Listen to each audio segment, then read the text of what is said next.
Hey guys, Paul here. So I've been playing Yu-Gi-Oh! Like seriously for about 15 years. That's kind of not including like when I played in elementary school and didn't know what I was doing. But I got back into kind of serious Yu-Gi-Oh! In like late 2008, early 2009. It's been about 15 years since then, and I've noticed a lot of just changes in the game. The way the game is played, the way the game is talked about.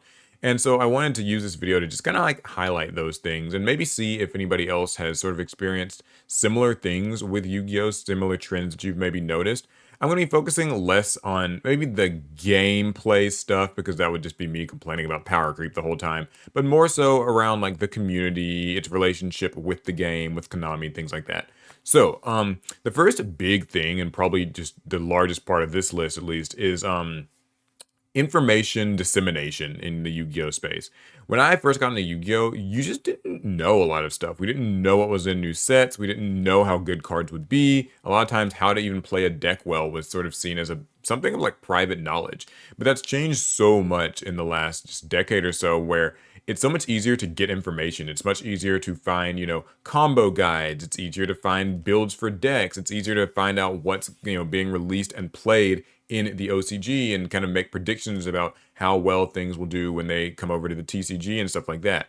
Tournament coverage is so much more thorough. Funny enough, not really to any credit to Konami, they don't do all that much more. Well, Konami U does. Konami US getting there, but more like the players do a lot of the heavy lifting in terms of like gathering deck lists, quickly publishing them. You can find entire repositories of this on TCG Player. There are accounts that do the math and crunch the numbers on it, like what percentage of decks are running what hand traps and that sort of thing. And so I think that that's really cool because it's something that, again, wasn't available when I first started, but would have been super great because it means you can sort of fast track your progress as a player and like your improvement by just quickly knowing, okay, what deck do I build? How do I play it? What are the relevant matchups? How do I stop this certain thing? Where do I hand trap this deck? All that stuff. Um, it's really cool. I'd say if there was any downside to that, and this is just sort of a subjective thing, is that maybe back in the day, Yu-Gi-Oh kind of knowledge felt more private and maybe more personal. So like if a person did well with a deck, it felt more unique to them. Whereas nowadays, I think that there's a lot less emphasis on the player and more emphasis just on like the deck list, just quickly like telling me, okay, what deck do they run? What's their list? I don't really care who they are. I just care like more about the list.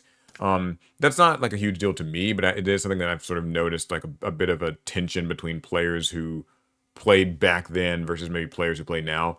And I think it's related to my second thing, which is net decking, and the perceptions around it have changed so much. So when I got back into Yu-Gi-Oh, the idea of net decking was this term that I eventually had to learn, which was like, oh, you took this deck online, like you saw this deck list online, and you just stole it card for card, and you're just playing it. You don't have any originality, you don't have any skill, you don't have any deck building prowess. You just took the deck that won this event or whatever, and you just copied it. And that was seen as like this really bad thing. It was a kind of a huge insult that people would throw around. It's like, oh, no, you net deck. And then there was a lot of pride being taken in the idea of not net decking. I have pretty long time. I've been like a pretty long time proponent of like I don't think the net decking is a huge deal. I think it's better to just kind of learn the deck quickly and like get the information you need and just start playing because I'm more concerned with like playing the Yu-Gi-Oh. I don't care kind of where the list came from.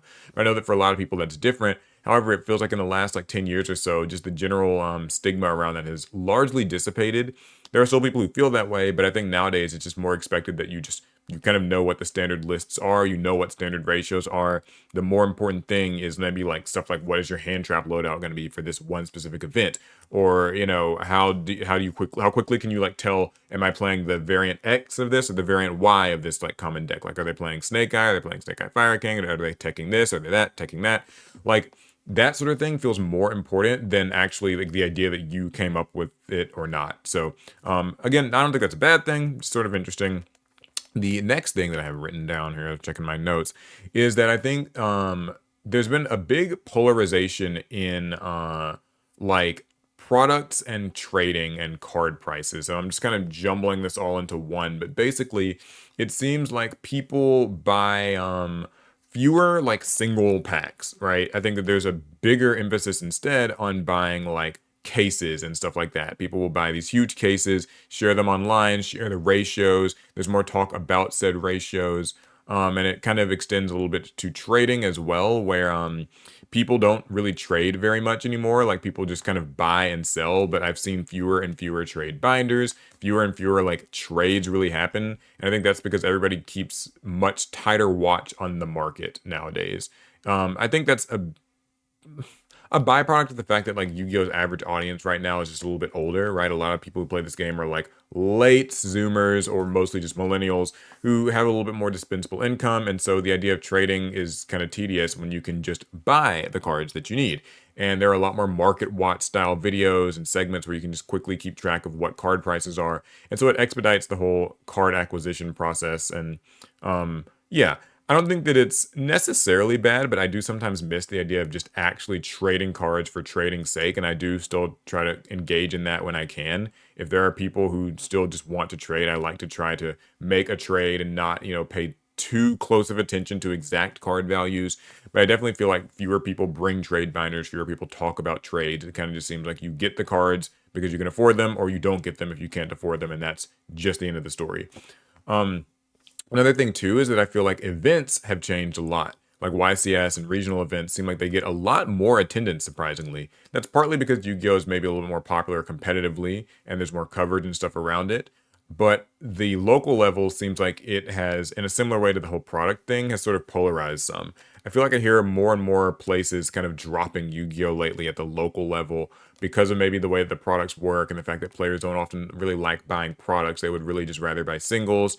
The fact that Konami has, in my opinion, not quite done enough to sort of onboard new people and engage people at the local level. I don't want to say they've done nothing. They do have some really good systems in place. I think that like the Lost Art thing is good. I think OTS packs are good, but it just I get so many messages and comments and stuff where people are just like, man, Yu-Gi-Oh at my card shops are really having it rough. But still when you go to YCS events, you're seeing record numbers of attendance like being broken and stuff. So it's like weird. It's like it's just pushing to the edges a little bit. And that's like sometimes worrying for me because it's like it's cool. It means if you want to play Yu-Gi-Oh competitively, it's never been more exciting and also like more difficult, but like more accessible to just play events. Like there's more info, there's more coverage, there's more excitement around like what's winning and how to kind of play the format and all that analysis part of it.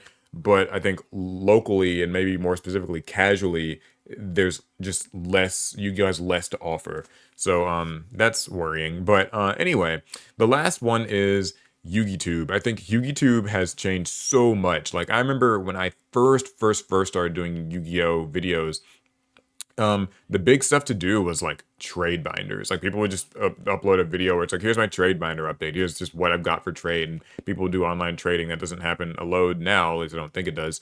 And like you'd see some pack openings, a few like tournament reports literally being like, I went to locals and played 3 or 4 rounds. Here's what I faced. You don't know where they played at or whatever. But like, it was very simple stuff. You were just sort of like putting the camera on Yu-Gi-Oh cards and just talking about them in brief, and that was it.